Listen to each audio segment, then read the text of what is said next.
La saison 3 du téléfilm La Langue et les Dons vient d'être lancée. Cette série basée sur le quotidien de nos familles a vu le jour grâce à l'ORTM, Boubacar Sidibé et Namori Sidibé avec l'appui technique et financier de l'UNICEF. Les détails dans ce journal. Et ce soir, nous allons nous intéresser au maraîchage. Il s'agit de cultiver des légumes et des plantes pour nourrir les familles ou les vendre. Cette activité est devenue une source de revenus pour les jeunes. Djeneba Dikiba nous en parle dans cette édition. Vous avez choisi ORTM 2 pour vous informer et vous avez bien fait. Mesdames et messieurs, bonsoir et bienvenue. Lancement officiel de la saison 3 du téléfilm La Langue et les Dons, c'était ce vendredi à l'hôtel Laïko Amitié de Bamako, initié par l'ORTM et co-réalisé par Boubacar Sidibé et Namori Sidibé avec l'appui technique et financier de l'UNICEF. Cette série est basée sur le quotidien de nos familles. Ce téléfilm contribue également au renforcement de l'éducation, de la cohésion sociale et de la résilience. Reportage Cheikh Oumar Kamara, Nantene Koulibaly. L'avant-première du téléfilm La Langue et les Dents a émerveillé le public au cours d'une projection réussie. Le film traite des pratiques courantes dans la société malienne. Il s'agit pour l'ORTM et ses partenaires de promouvoir l'éducation, la résilience, le vivre ensemble, entre autres à travers le cinéma. Les 24 épisodes de cette série seront sans doute au menu du programme de la passion du service public. C'est une production que nous avons réalisée grâce à l'appui de l'UNICEF. Je voulais saluer ce partenariat entre l'ORTM et l'UNICEF qui dure déjà plusieurs décennies et qui donne des résultats probants. Et parmi ces résultats, justement, il y a la production de cette série qui s'articule autour de la santé, de la reproduction, du planning familial, des problèmes familiaux, de l'environnement. Donc, tout ce qui peut toucher la femme, l'enfant, l'homme dans son environnement, c'est ce qui ressort dans cette production qui a été réalisée par Boubacar Sidibé. Vraiment, en tant que directeur général de l'ORTM, je me réjouis de cette production parce que la production a été réalisée avec des comédiens professionnels, mais également avec des amateurs qui ont prouvé que quand on leur explique certaines choses, ils peuvent nous donner un produit de qualité. J'avais suivi quelques épisodes tout à l'heure qui ont été projetés. Moi, j'avoue que j'ai ressenti une grande fierté quand j'ai vu certains visages qui ne sont pas forcément des professionnels, mais qui se sont donnés à fond pour que le film soit vraiment aujourd'hui une grande réussite. Je profite de l'occasion pour saluer le ministère de la Santé qui nous a accompagnés également dans cette œuvre, le ministère de la Culture également, et surtout le département de la communication. Dans peu de temps, les téléspectateurs pourront voir justement les 24 épisodes en intégralité sur le petit écran. Nous voilà encore pour une troisième saison, et cette fois-ci, c'est les pratiques familiales essentielles.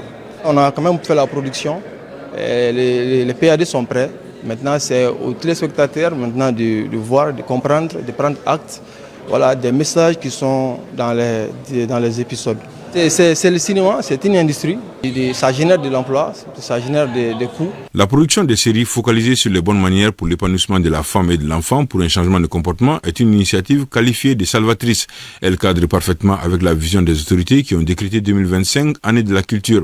C'est ce qui explique la présence des représentants de nombreux ministères à la première. La santé ne se limite pas tout simplement au traitement, mais c'est les activités de prévention, de promotion de la santé et surtout de comportement. Donc on vient de voir tout de suite que lorsqu'on change de comportement, cela va nous permettre vraiment d'éviter beaucoup de maladies. Ce film est un vecteur en tout cas de sensibilisation et de communication, outre bien entendu que nous, médecins ou techniciens, bien entendu, passent le message. C'est vraiment avec fierté que j'ai regardé le film qui est d'une qualité extraordinaire. Vous savez, comme l'a dit le directeur, le secrétaire général du ministère de la Santé, une partie de la santé, c'est les services de santé, mais une autre partie qui est aussi importante, c'est les comportements familiaux. Même si le service de santé est disponible, s'il y a des pratiques au sein de la famille qui vont à l'encontre d'une bonne utilisation des services de santé, le service de santé doit être complété par ces pratiques familiales essentielles. Je crois que c'est ça vraiment toute la quintessence de ce film qu'on vient de voir. Au cours de la cérémonie, le film complet sur un support clé USB a été officiellement remis aux représentants du ministère de la Santé et du Développement social par le directeur général de l'ORTM. Les participants ont suivi la projection avec enthousiasme, ce qui sous-entend l'importance du cinéma dans beaucoup de domaines comme la culture et l'éducation. En tant que mère de famille, je ne peux que saluer cette initiative heureuse. Parce qu'en réalité, ça nous fait revenir sur nos valeurs anciennes. Ça nous permet vraiment de montrer à nos enfants qu'il y a des comportements vraiment par le passé qui, si on revenait sur ça, l'éducation allait être vraiment des meilleures. La production et la réalisation de ces 24 épisodes ont pris 85 jours. La première et la deuxième édition ont été réalisées en 2018 et en 2022. Autre titre de cette édition, le maraîchage est une activité basée sur la culture des légumes et des plantes, souvent pour nourrir les familles ou les vendre sur les marchés. Aujourd'hui, cette activité continue de se développer et est devenue une source non négligeable de revenus pour les jeunes. Djeneba Dikiba nous en parle dans ce dossier. La culture maraîchère est perçue par beaucoup comme une source de revenus rapides et une opportunité d'accroissement de capital. Elle est particulièrement prisée car elle peut être pratiquée de manière instantanée. Des maraîchers expérimentés exerçant ce métier depuis une décennie partagent les défis et les avantages de cette activité. Le maraîchage est d'une importance capitale. Je pratique ce métier depuis plus de 35 ans et grâce à cela, j'ai pu accomplir de grandes choses, comme amener mes parents à la Mecque et j'y suis allé moi-même. Tout dépend de la manière dont on s'y prend. Ce métier demande du courage, mais il offre de belles opportunités pour ceux qui s'y consacrent pleinement.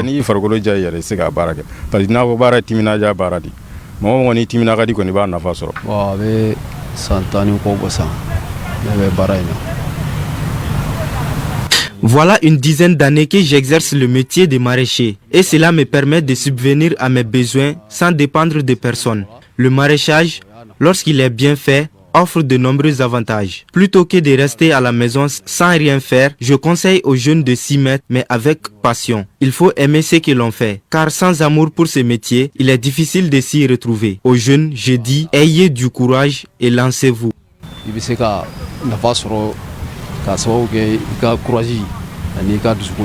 De son côté, cette jeune femme, après de longues études, a choisi de renouer avec une passion d'enfance, le maraîchage. Aujourd'hui, elle dirige sa propre entreprise, démontrant ainsi que cette activité peut être un puissant levier d'autonomisation et de création d'emplois. Le maraîchage, comme toute autre activité, c'est juste qu'il faut avoir la passion pour ce que tu fais, puis c'est tout. Sinon, que ce soit le maraîchage ou autre, chacun est libre d'aimer ce qu'il veut et quand on aime déjà ce qu'on veut, on se met là-dedans. Gagne également en clientèle parce que c'est une activité qui attire beaucoup les gens. Donc même si tu le commences et que c'est pas d'abord pour la vente et que tu es un jeune diplômé comme ça, tu peux le commencer. Mais dès que les gens verront que tu es correct là-dedans, que tu fais des bons produits, les gens vont venir acheter des bons produits avec toi. Que ce soit la production agricole ou tout autre travail, je dirais que déjà quand tu quittes les champs, tu es une femme normale comme tous les autres. Et le matin, quand tu vas au champ, tu quittes la famille, tu rejoins ton travail comme toutes les autres femmes. Donc, ils s'en vont faire ce qu'ils ont décidé de faire dans la vie. Et toi aussi, tu viens faire ce que tu as décidé de faire. Pour encourager les jeunes à se lancer dans l'entrepreneuriat, certaines ONG mettent en place des initiatives visant à les accompagner et à les soutenir. Promouvoir l'employabilité des jeunes, mais dans le secteur agro-silvo-pastoral. Donc, ces organisations se sont rassemblées pour une dynamique sociale, c'est-à-dire tout ce qui est lié à une synergie pour pouvoir promouvoir ensemble le développement du Mali à travers l'agriculture. Moi, je suis togolais, je n'ai pas choisi l'Espagne, j'ai choisi le Mali parce que le Mali, c'est une terre d'opportunité. Et quand on s'assoit, on voit les jeunes Maliens dans le désert qui rêvent de l'Espagne, on se dit, on peut être aveugle des fois si on n'a pas la bonne information. Tant de témoignages et d'initiatives qui imposent le maraîchage comme une activité riche de potentialités, accessible, passionnant et porteur de changement, il constitue une véritable opportunité pour entreprendre tout en contribuant au développement local. La maison Jubi Sangaré a organisé un casting de recrutement pour les hôtesses d'accueil. Pour cette première édition, elles étaient 200 candidates à postuler. Les détails avec Mariam Kloubali. Première du genre au Mali, ce casting a enregistré la candidature de plus de 200 jeunes dames désireuses de devenir hôtesses d'accueil. Tout habillées en noir et blanc comme dress code de la soirée, les participantes sont venues des 4 coins de la ville de Bamako pour saisir cette opportunité. Elles ont été ainsi mises à l'épreuve avec des cas pratiques objectifs, se démarquer des autres candidates pour décrocher les 40 places pour jeu. Si tu veux m'asseoir. Alors, les critères pour une hôtesse d'accueil, c'est simple. Il faut être présentable, il faut être respectueuse, il faut être souriante, il faut être gentille. Et je pense que ces filles, elles ont ça, quoi. Elles ont ce dont on a besoin. On ne pourra pas retenir tout le monde, mais cela ne veut pas dire que tout le monde n'était pas bien. Mais il faut quand même sélectionner. C'est comme un jeu. On a reçu 200 candidatures. C'est énorme. Et là, c'est compliqué pour nous. Voilà. C'est une opportunité pour moi de pouvoir faire une passion, quelque chose que j'ai toujours eu envie de faire en dehors des études. Voilà, en quelque sorte, un passe-temps. Et puis, c'est aussi une manière d'avoir des expériences, voilà, et d'avoir des relations. Je suis quelqu'un, j'ai vraiment confiance en moi. Et si vous me demandez, je dirais que oui, j'ai tout pour être sélectionnée. Selon les dires de la promotrice, être hôtesse, c'est un art, l'art de représenter une marque, une organisation. La maison Jubi Sangaré est une agence événementielle qui offre des services, notamment la mise à disposition d'hôtesses et des stewards d'accueil. Ce mode de recrutement est une première. Je fais ce casting pour identifier et recruter de nouveaux talents dans le domaine de l'accueil événementiel. Et aussi donner la chance à des jeunes filles motivées de réduire le taux de chômage, à renforcer mon agence avec des profils professionnels et compétents. Parce que ce métier, ça demande beaucoup de rigueur et d'engagement. La maison Jubi Sangaré a ouvert ses portes il y a 2 ans de cela. Les candidates retenues travailleront de manière intermittente. La promotrice de cette agence veut promouvoir la culture de l'excellence avec ce mode de recrutement qui professionnalise le métier. Avec cette mobilisation massive, on peut dire que ce premier coup d'essai fut un coup de maître. Jara Transport renforce son parc auto avec de nouveaux bus. Cette initiative s'inscrit dans le but d'améliorer leurs services de transport et envisager la desserte d'autres localités. La société a organisé une journée d'information et de réjouissances dans l'enceinte de sa gare de Sogoniko. Cheikh Oumar Kamara, Soumaïla Konare. Faciliter les transports de la population avec des cars adaptés à l'état de nos routes pour le confort des passagers, c'est l'objectif de la compagnie Jara Transport. 24 nouveaux véhicules seront mis en circulation. Une annonce forte qui a été faite à travers cette cérémonie de rénovation de son parc auto. L'objectif de la cérémonie, c'est la réception des 24 nouveaux bus Luton qui viennent à renforcer les capacités de Jara Transport à servir ses clients. À renforcer, c'est-à-dire que notre parc automobile. Raison pour laquelle nous avons organisé cette cérémonie cet après-midi pour montrer, c'est-à-dire au peuple malien, notre engagement, c'est-à-dire à rendre les trajets plus agréables à nos concitoyens. Les destinations acquises déjà, nous allons les renforcer et nous allons voir à la longue, il y a des projets pour l'ouverture d'autres axes et nous allons voir après.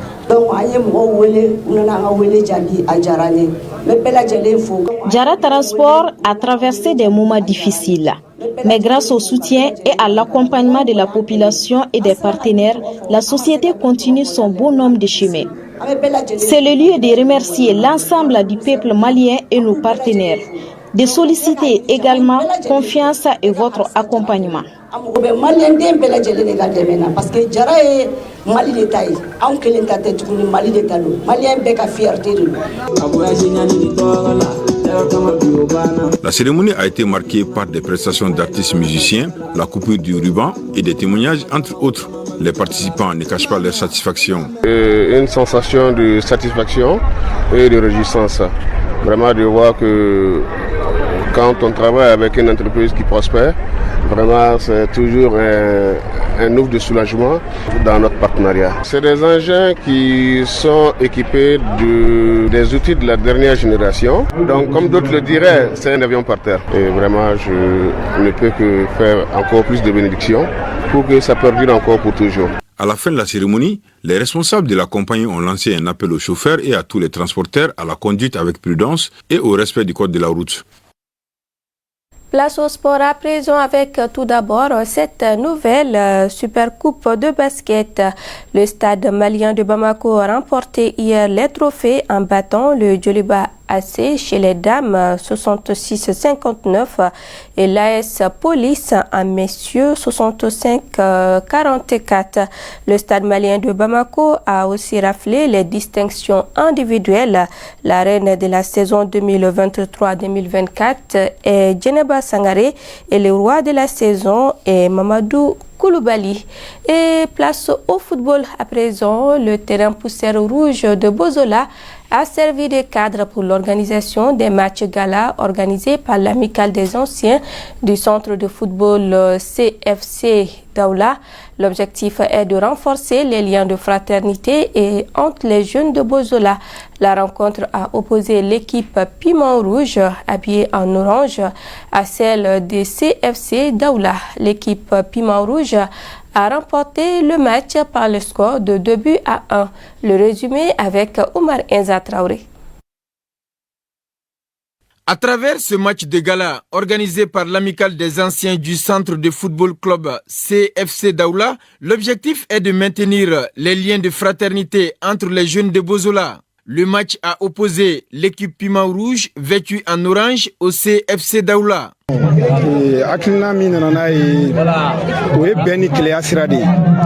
C'est pour la paix, l'unité et la concorde dans le quartier que nous avons initié ce match de gala. Pour nous, c'est un geste de reconnaissance envers le centre Daoula. Au-delà du football, le centre Daoula est une famille. Nous demandons à tout Bozola de nous accompagner pour faire de cette initiative un facteur du vivre ensemble. Après le coup d'envoi, l'équipe Piment Rouge ouvre le score dès la première période. En deuxième période, c'est suite à un penalty que l'équipe en orange se renforce en marquant un second but. Quelques minutes après, les Bleus retrouvent le chemin des filets pour réduire le score. 2-1, c'est le score final de ce match de gala.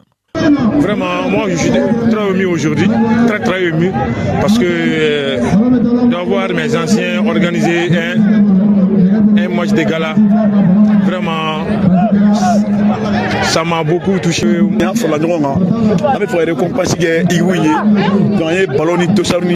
Nous nous sommes réunis pour récompenser certains anciens du centre Daoula. Les gens sont sortis massivement pour nous accompagner dans cette initiative. Je salue tout Bozola. À la fin du match, des tableaux de reconnaissance ont été décernés à certaines personnes en guise d'encouragement. Aussi, des jeux de maillots, des ballons et autres cadeaux ont été offerts aux jeunes qui sont en cours de formation au centre de football club Daoula.